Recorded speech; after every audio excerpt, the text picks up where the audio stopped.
Hello student, इस lecture में हम इनकम फ्रॉम हाउस प्रॉपर्टी मतलब मकान संपत्ति से आय की कैलकुलेशन कैसे की जाती है ये सीखेंगे। मकान संपत्ति से आय की कैलकुलेशन के 4 अलग अलग रेंट क्वेश्चन में दिए जाते हैं और इन चारों को हमें अच्छे से समझना अत्यंत आवश्यक है। आपको याद रखना है, अगर किराया नियंत्रण अधिनियम लागू नहीं होता है तो 3 तरीके के रेंट होंगे। हो सकता है किसी क्वेश्चन में 2 दें या 3, दोनों में से कुछ भी कर सकते हैं वो। तो उनमें जो भी मैक्सिमम रेंट आपको दिखाई देगा वही आपका आंसर होगा। जैसे इस क्वेश्चन में इन्होंने बोला है, एक मकान का नगरपालिका ने मूल्यांकन कितना निर्धारित करा? 8,000। उचित किराया 700 रुपये पर मंथ है, मासिक है। ठीक है। अब यदि यह मकान 600 रुपये में हमने किराए से दिया होगा तो हमारा आंसर कितना होना चाहिए, या अगर हमने 800 में दिया तो हमारा आंसर कितना होना चाहिए। तो देखिए तीनों रेंट यहाँ पर दे दिए हैं। नगर पालिका का मूल्यांकन मतलब म्यूनसिपल वालों ने क्या उस मकान की वैल्यू मानी कि ये मकान साल भर में कितना किराया आना चाहिए, इससे 8,000। इसको बोलते हैं म्यूनसिपल वैल्यू। उचित किराया मतलब फेयर, मकान देख के उसने बोला व्यक्ति ने कि इसका कम से कम रेंट होना चाहिए कितने, 700 रुपये महीने। मतलब साल भर के कितने हुए, 8,400। ठीक है। 700 का इंटू करेंगे हम काय में, 12 में। क्यों करेंगे? क्योंकि मासिक किराया दिया है इसलिए। तो 700 इंटू 12 कितना होगा, 8,400। और अब उन्होंने पहला क्वेश्चन बोला 600 रुपये महीने में दिया, तो 600 इंटू 12 महीने का कितना होगा, 7,200। अब बताइए तीनों में सबसे मैक्सिमम आपको क्या दिख रहा है, 8,400। मतलब आपका आंसर कितना हो गया, 8,400। तीनों में म्यूनसिपल वैल्यू, फेयर या रिजनेबल रेंट या एक्चुअल रेंट, तीनों में जो सबसे बड़ी संख्या होगी वही आपका आंसर कहलाएगा। ऐसे ही अगर इसी क्वेश्चन में उन्होंने सेकेंड पॉइंट दिया है 600 की जगह हम 800 में दें तो कितने में जाएगा। तो देखिए 8,000 और 8,400 तो सेम है। अब किराया कितना हो गया, 800 इंटू कितना हो गया आपका, 12 में इंटू करेंगे कितना आएगा, 9,600। तीनों में सबसे बड़ी संख्या आपको क्या दिख रही है, 9,600। तो आपका आंसर कितना होगा, 9,600। तो इस तरीके से जब किराया नियंत्रण अधिनियम लागू नहीं हो तो आपको तीनों में जो मैक्सिमम अमाउंट दिखेगा वही आपका क्या कहलाएगा, आंसर। अब देखिए, जब किराया नियंत्रण अधिनियम लागू होता है तब क्या करना है। तो जब भी किराया नियंत्रण अधिनियम लागू होता है तो पहले आप उसकी प्रोसेस समझें। सबसे पहले प्राप्त किराया मतलब एक्चुअल रेंट, नगर पालिका का मूल्य म्यूनसिपल वैल्यूएशन, और फेयर रेंट उचित किराया, इन तीनों में आपको क्या देखना है, मैक्सिमम। तीनों में क्या दिखना है, अधिक वाली संख्या। उसके बाद आपको याद रखना है प्राप्त किराया एक्चुअल रेंट, और मानक किराया। मानक किराया कब आता है, जब किराया नियंत्रण अधिनियम लागू होती है। इसको इंग्लिश में बोलते हैं स्टैंडर्ड रेंट। तो प्राप्त किराया और मानक किराया, इन दोनों में भी आपको क्या देखना है, अधिक। तो क्या किया हमने, actual rent, municipal rent, fair rent, तीनों में क्या देखेंगे, मैक्सिमम। फिर एक्चुअल रेंट और स्टैंडर्ड रेंट, दोनों में क्या देखेंगे, मैक्सिमम। उसके बाद हमारे पास 2 आंसर आएंगे, एक आंसर ये आता है और दूसरा ये। तो दोनों में फिर जो छोटा नंबर होगा वो हमारा आंसर। उपरोक्त अ व ब दोनों में जो कम हो वो आपका वार्षिक मूल्य। अब आपको इस तरीके से समझ में नहीं आएगा तो मैं आपको सवाल से समझाता हूँ। देखिए, ए वाले में तो स्टैंडर्ड रेंट नहीं है, मतलब किराया नियंत्रण अधिनियम लागू नहीं होता है। तो जब लागू नहीं होगा तो हमारे लिए बहुत ईजी है, तीनों में जो सबसे बड़ी संख्या वो हमारा आंसर। तो बताइए ए वाले सवाल में तीनों में आपको सबसे बड़ी संख्या क्या दिख रही है, 22, 20 और 24, कितना हुआ, 24। मतलब हमारा वार्षिक किराया मूल्य कितना आया, आंसर 24,000। अब बी क्वेश्चन देखते हैं। क्वेश्चन नंबर बी में उन्होंने एक्चुअल रेंट कितना दिया है, 36,000। म्यूनसिपल रेंट कितना है, 35,000। और फेयर रेंट कितना है, 38। अब बताओ इन तीनों में मैक्सिमम कितना है, 38। तो यहाँ का आंसर हमारा कितना आया, तीनों में मैक्सिमम कितना हुआ, 38,000। अब हमें क्या देखना है, प्राप्त किराया और मानक किराया। प्राप्त मतलब एक्चुअल। अब एक्चुअल किराया कितना है यहाँ पे 36 और स्टैंडर्ड कितना है 27। इन दोनों में अभी भी क्या देखना है, अधिक देखना है। तो 27 और 36 में बड़ा क्या है, 36। आ गए दो आंसर।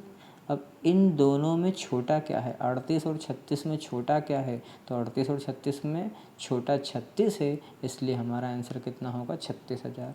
पहले हम ऊपर के तीनों में मैक्सिमम देखेंगे, फिर याद रखिएगा नीचे वाले दोनों चेक नहीं, आपको हमेशा एक्चुअल रेंट के साथ स्टैंडर्ड देखना है। तो एक्चुअल कितना था 36 और स्टैंडर्ड कितना 27, दोनों में बड़ा क्या है 36। फिर जो दो आंसर आएंगे उन दोनों में जो छोटी संख्या होगी वही हमारा क्या कहलाएगा, आंसर। तो 38 इधर का आंसर आया, इधर का है 36, दोनों में छोटा 36, इसलिए आंसर 36। तीसरे क्वेश्चन से देखते हैं। तीसरे क्वेश्चन में देखिए ऊपर की तीनों संख्या में सबसे बड़ा क्या दिख रहा है, 40। तो हमारा इधर का आंसर कितना आया, 40। अब एक्चुअल कितना 40 और स्टैंडर्ड कितना 42, इधर का आंसर 40 और 42, ज़्यादा क्या आया 42। अब ज़्यादा 42 अगर आया है तो अब इन दोनों में छोटा क्या है, 40। हमारा आंसर कितना हो जाएगा, 40। दोनों आंसर निकालने का जो छोटा होगा वो हमारा आंसर। डी वाला क्वेश्चन देखते हैं। ऊपर के तीनों में क्या दिख रहा है आपको, 42। तो हमारा एक आंसर क्या हुआ, 42, ये एक आंसर हुआ। फिर 36 और 30 दोनों में बड़ा क्या है, 36। तो दूसरा आंसर हमारा कितना हुआ, 36। अब एक आंसर 42, एक आंसर 36, दोनों में छोटा क्या है 36, इसलिए आंसर कितना आएगा, 36।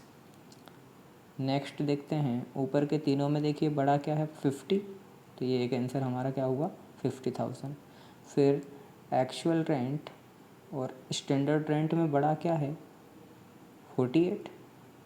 48 और 50 दो आंसर आए हैं, तो दोनों में छोटा क्या 48, इसलिए हमारा आंसर क्या हो जाएगा, 48। तो इस तरीके से आपको ये वाली प्रोसेस याद रखना है।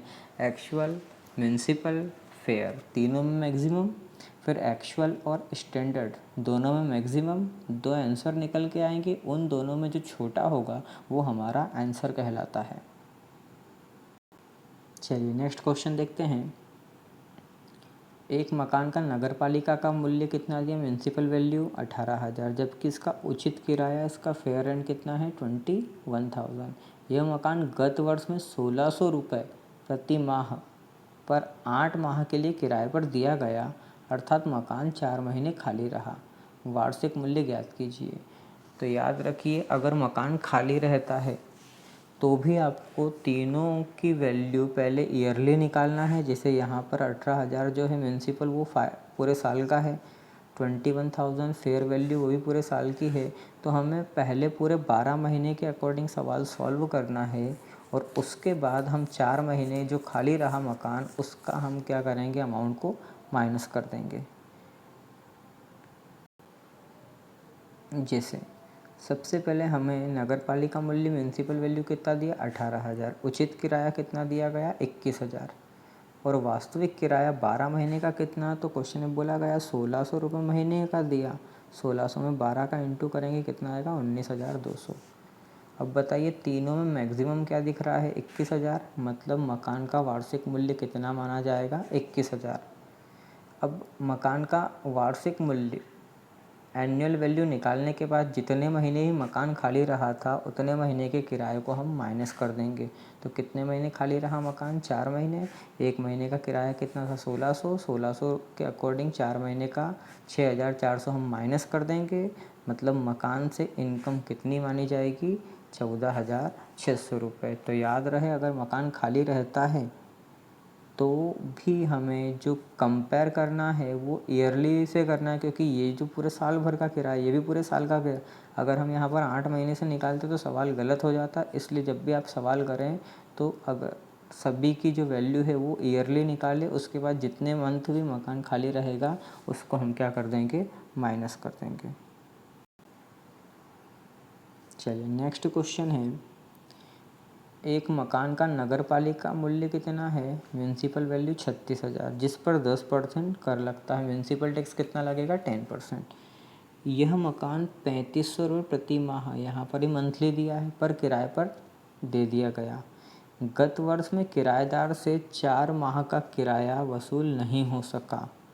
अब अगर किसी भी सवाल में किराया वसूल ना हो, लेकिन आगे का पॉइंट पढ़ना ज़रूरी है जो कि डूबत किराए की सभी शर्तों को पूरा करता है। अगर यह पॉइंट दिया होगा तो ही डिडक्शन देंगे, और अगर ये पॉइंट नहीं दिया तो हम डिडक्शन भी मतलब लेस अमाउंट नहीं करेंगे। जैसे पिछले क्वेश्चन में 4 महीने का किराया हमने माइनस किया था, ऐसे यहाँ पर भी 4 महीने का किराया हम बाद में माइनस करेंगे। लेकिन अगर ये वाली लाइन लिखी हुई नहीं आती शर्तों को पूरी करने वाली, तो ये 4 महीने का डिडक्शन हम नहीं देते। मकान संपत्ति का वार्षिक मूल्य अपने को निर्धारित करना है, तो ये भी वैसे ही होगा। देखिए, सबसे पहले तो हमने नगर पालिका का मूल्य उन्होंने कितना दिया हमें, 36,000। 3500 महीने पर हमने किराए पे दिया, 12 महीने का होता 42,000। अब बताओ, यहाँ पर 2 किराए हैं, जैसे मैंने आपको स्टार्टिंग में बताया कभी कभी क्वेश्चन में 2 ही किराए देते हैं, तो दोनों किराए में बड़ा क्या है, 42। हमारा आंसर कितना हुआ, 42। तो हमने कैलकुलेशन तो पूरे साल से की। अब इसके बाद कितने महीने खाली रहा, तो कितने महीने खाली रहा, ये 4 महीने, मतलब खाली नहीं रहा, वो कितने महीने का किराया डूब गया। तो किराया डूबता है और सभी शर्तों को अगर पूरा किया जाता है तो ही लेस करेंगे, नहीं तो लेस नहीं करेंगे। तो यहाँ पर लिखा हुआ था सभी कंडीशन को सेटिस्फाई किया है, और सभी कंडीशन को अगर सेटिस्फाई किया है तब ही जाके डिडक्शन मिलेगा। तो हमने 3500 इंटू 4 14,000 का डिडक्शन दिया, तो हमारी इनकम कितने की हुई, 28,000 की। अब 28,000 की हमारी इनकम हुई, हमें म्यूनसिपल टैक्स भी माइनस करना है।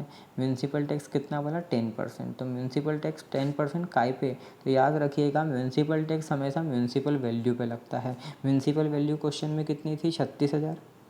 36,000 का 10% कितना होता है, तो 36,000 का 10% होता है 3600।